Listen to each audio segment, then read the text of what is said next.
সাজিবই লাগিব লোকৰে ঘৰে খনি উঠিবই লাগিব কুকুৰা দাগতে ল'বগৈ লাগিব বাহনি দুহাততে শাহুৱাই ৰাতি তামাত তাকেই ভাবি আশীৰ্বাদ সাজিবই লাগিব পদূলিৰে দীঘল বাট সাজিবই লাগিব পদূলিৰে দীঘল বাট।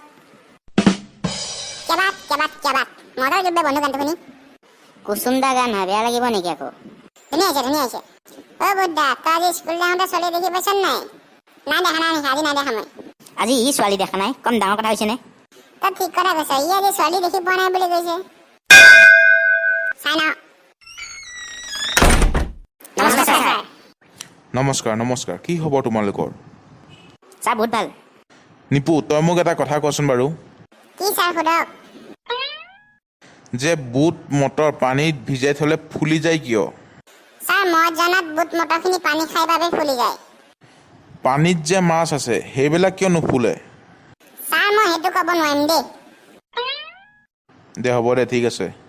প্ৰেমানন্দ, মই তোক এটা সাঁথৰ সুধিম, তই ক'ব পাৰিবি? হয় ছাৰ, সুধি চাওক।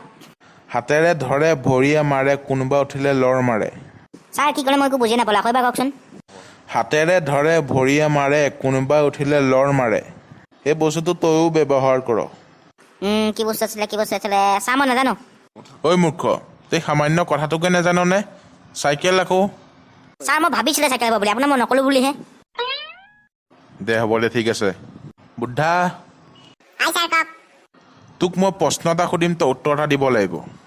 ছাৰ সোধক। সৌৰজগতত গ্ৰীক শব্দ ব্যৱহাৰ নোহোৱাকৈ কোনটো গ্ৰহৰ নাম ৰখা হৈছে? ছাৰ নাজানো। তই সামান্য কথাটোকে নাজাননে? ছাৰ শিকালেহে জানে, আপুনি শিকোৱাই নাই আমাক। মুখে মুখে উত্তৰ নিদিবি। ছাৰ মই মুখেৰে যদি উত্তৰটো নকওঁ কিহেদি ক'ম বাৰু? মই থাকোঁতে উত্তৰটো শুনি ল। সেইটো হৈছে পৃথিৱী। এতিয়া আহিছোঁ মোৰ মৰম লগা বহুত ভাল ল'ৰাটোৰ ওচৰলৈ। থেকেৰা চাউথিয়া। থেকেৰা যা, ছাৰে মাতিছে নহয়। গৈ আছোঁ নহয়। কওক ছাৰ কিয় মাতিছিলে? তই মোক বিষয় এটাৰ ওপৰত ব্যাখ্যা এখন কৰি দিব লাগে। ছাৰ কিহৰ ওপৰত কৰিম কৈ দিয়ক। বাৰীত তাল গছ থকাটো অমংগল কিয়? নমস্কাৰ বন্ধু বান্ধৱীসকল, মোৰ নাম থেকেৰা। ছাৰ যোনটো বিষয়ৰ ওপৰত মোক ব্যাখ্যা কৰিব দিছে বহুত বেছি গুৰুত্বপূৰ্ণ বিষয়। বহুত বেছি গুৰুত্বপূৰ্ণ এইকাৰণে কৈ আছোঁ যে আজি মোৰ যোনটো বিষয় হৈছে, আজি যোনটো মোৰ বিষয়, এই বিষয়টো হৈছে বাৰীত তাল গছজোপা থাকিলে অমংগল কিয় হয়। এই কথাটো বহুত মানুহে জানে, যোনসকলে নাজানে সেইসকলক কৈ আছোঁ। আপোনালোকে মনোযোগ দি শুনি যাব। বাৰীৰ ভিতৰত তাল গছ থকা অমংগল বুলি কোৱা হয়।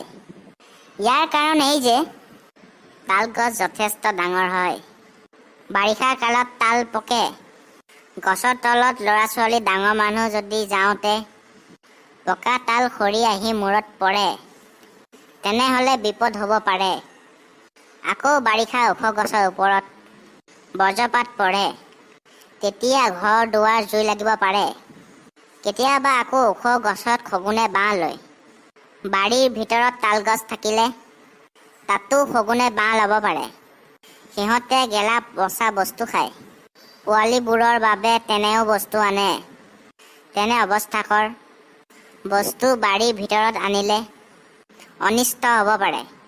সেইবাবে শগুনে বাৰীত বাঁহ লোৱাটো অমংগলৰ চিন বুলি ভবা হয়। ইমানতে কয় আৰু মোৰ মহাগুৰু মৃদুলদাৰ নাম লৈ আজি বাৰিষাখন সামৰণি মাৰিছোঁ। টিং টং। ছাৰ হৈ গ'ল। ভাল লাগিল তোৰ কথাবিলাক শুনি। আজি ক্লাছ ইমানতে সামৰণি মাৰিছোঁ। তহঁতে চব ঘৰা গৈ যা। ঐ বেগ লোৱাৰ ব'ল।